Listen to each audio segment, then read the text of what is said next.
Hello, my name is Liza, and today I'd like to share with you a very popular project that I made back in December but never made a video for. So I'm taking you along and show you how I made my Christmas story, Oh Fudge Christmas House.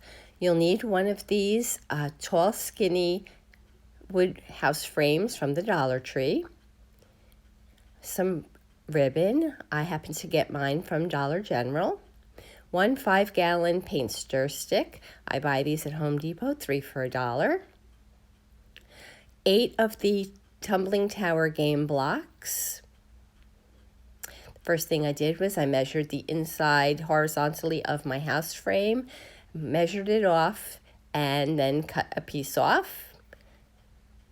I'm not going to tell you the size because all the houses are a little bit different. And then I took my 8 Jenga blocks and that piece I just cut and my house, and I painted them all with a coat of black paint so that they were all a consistent color. So here you can see I didn't paint the inside completely solid. Then while the paint was drying, I pulled the wire out of a long piece of the ribbon.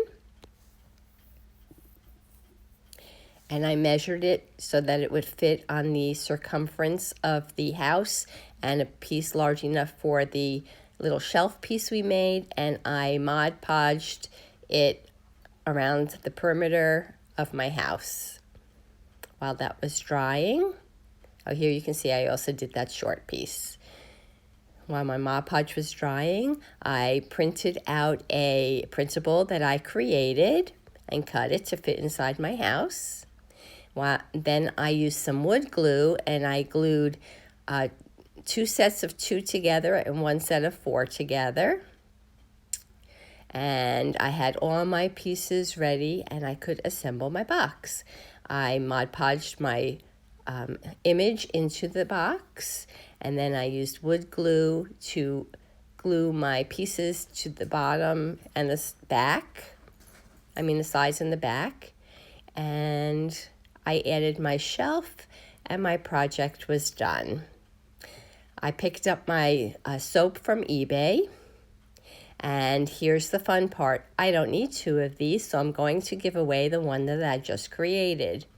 In order to win this giveaway, all you need to do is leave a comment on this video, a like, and of course, be a subscriber. So please consider subscribing so you have a chance to win this really cute project. I'm going to draw a winner a week from today. Thanks for watching, and I'll be back again soon with another project. Take care.